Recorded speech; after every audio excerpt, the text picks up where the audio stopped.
everyone, it's me again. Today is Thursday. It's about lunchtime. It is October 21, I think it's the 21st, 2010. If it's not the 21st, it's either the 20th or 22nd. I'm sorry, I don't remember. Come on, Donnie. Come here, sit. Okay, in this video, I was kind of curious. I'm home, I'm not in the hospital anymore. And I was asking some friends online what kind of issues they would like to, learn about with my videos. So since today I'm feeling pretty good, I haven't had dialysis today. So I decided to, give you a little bit of information on organ donation. This isn't going to be long because I don't want to bore you. And in my next video diary, if I'm not ill, will be about the top 10 facts and myths of organ donation. But today, this is going to be basic organ information, donation information. The first link, so like if you have questions and you want to know what type of tissue can be transplanted, I got online and I was looking at some information on, transplants and stuff. And I found out that the types of human tissue that can be transplanted, which you can donate, would be your bones. You can donate your corneas, your skin, any of your skin. Skin is the largest organ on your body. You can donate your heart valves. You can donate your veins. You can donate cartilage and other congestive tissues. These tissues can be used to treat patients suffering from congenital diseases, so, such as blindness, visual impairment, trauma, which could be caused by some kind of accident or something. It could be dental, burns, or dental effects, burns, arthritis, which we all know what arthritis is. It could be cancer, vascular, and heart disease. So, donation, it can be used for a wide variety, of issues in health, as far as how it would help you and what benefits we could have from organ transplant and organ donation. It says here that many heart valves that you could, like if you donate your heart valves, the heart valves can be used to treat children with congenital defects of the heart valves. Say I have had a heart valve issue myself, and I had open heart surgery and I had a valve replaced.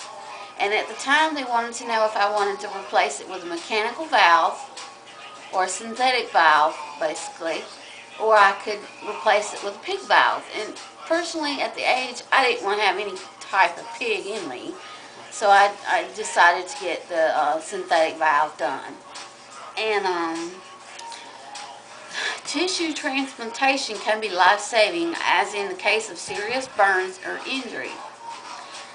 You can get skin grafts. So like if you donate your skin when you pass away, or you can donate it now while you're alive. People with burns, severe burns, or anything like that, they can be transplanted with skin grafts, and eventually, their skin will grow from your skin. Come here, baby. Come here. Baby, you want all your love and your attention. Say hi to everybody. Say hi. Okay. Move, sweetheart. Move, baby. I'm sorry. My puppy dog likes to get all his attention as well. And he's also wanting to play with the camera too. Anyway, more often, however, tissue transplantation is life-enhancing. Giving the gift of sight to someone otherwise who doesn't have sight and is blind, or you can even repair a bone by transplanting your bone. Say like if you had a hip replacement surgery, they would take that bone they took out of you and you can donate it to someone who needs a transplanted bone. Okay? You can, it can also repair,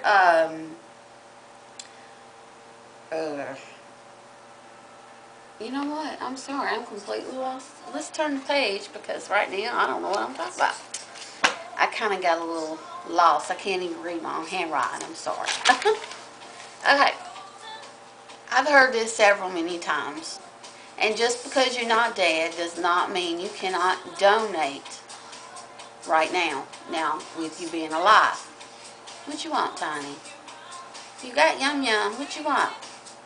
Come here. Sit. Sit. Stay. So, if you want to help save lives right now, and you're, of course, alive and you're not dead, how could you be dead and watching this video? Okay, so the first thing you can donate is your blood. Blood donors are always needed.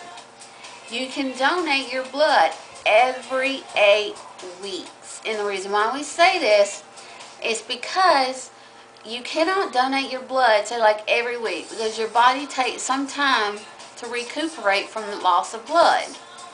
Okay, and also if you donate your blood, you can they can take the plasma, and they can do plasmapheresis for patients that need plasmapheresis.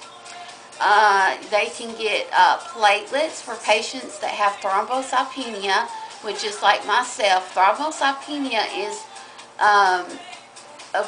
is where a patient has extremely low platelets. You need platelets in your blood to have your blood clot. You know, say like if you're a free bleeder like myself and you have a small cut on you, that thing could bleed and bleed and bleed and not stop bleeding, and you could bleed to death and not know. Or you know, it's easy. So if you donate your blood on a regular basis, that will save many people's life. People do die from bleeding to death. Believe me, I've had Lord knows how many blood transfusions and platelet transfusions. Tiny, you cannot have your treat right now. Quit begging. Now sit. Come on.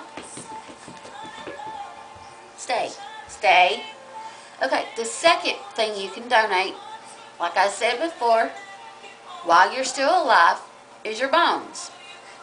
And like I said earlier, if you're going to have a total hip replacement surgery, you can donate the bone that is being removed from your body to donate to the local hospital.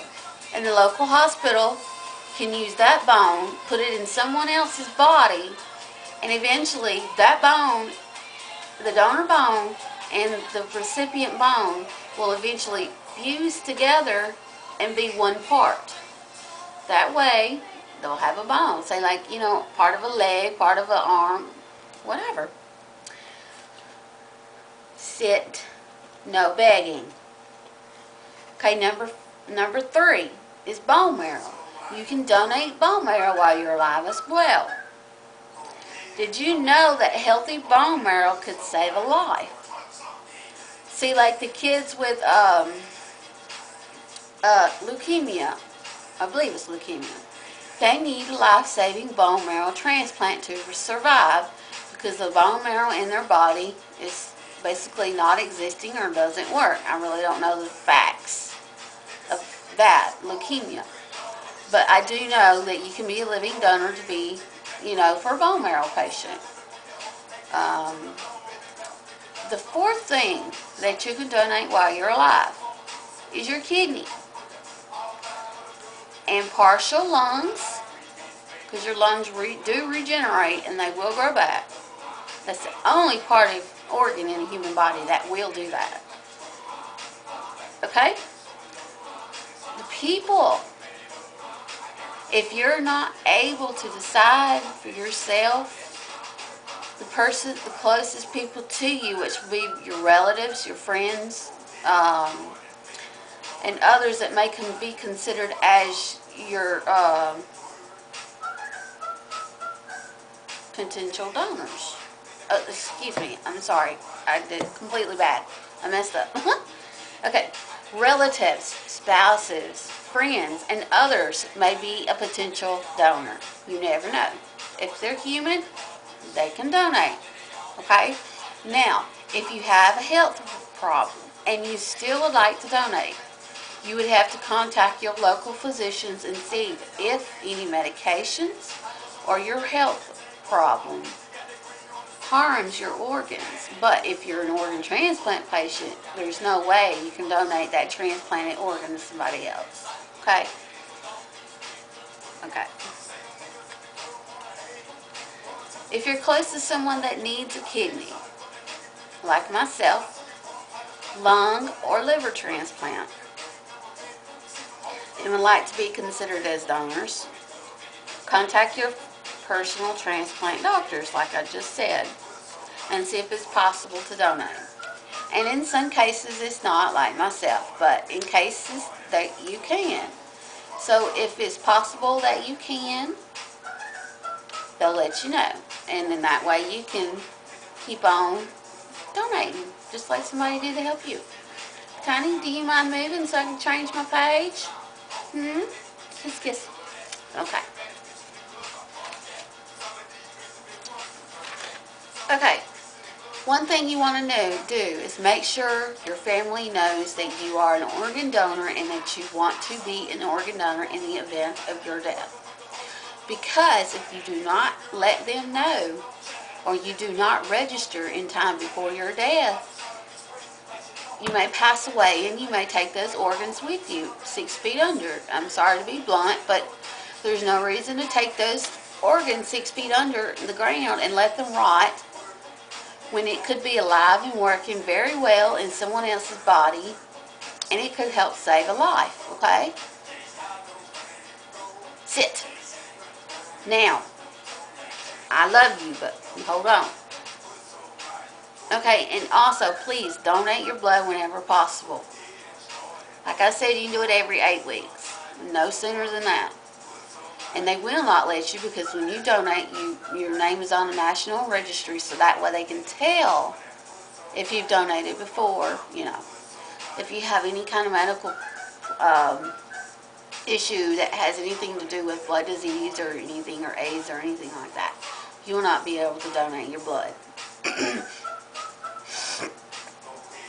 Or any organ for that fact, I don't believe. Don't hold me to it, but I think that's right.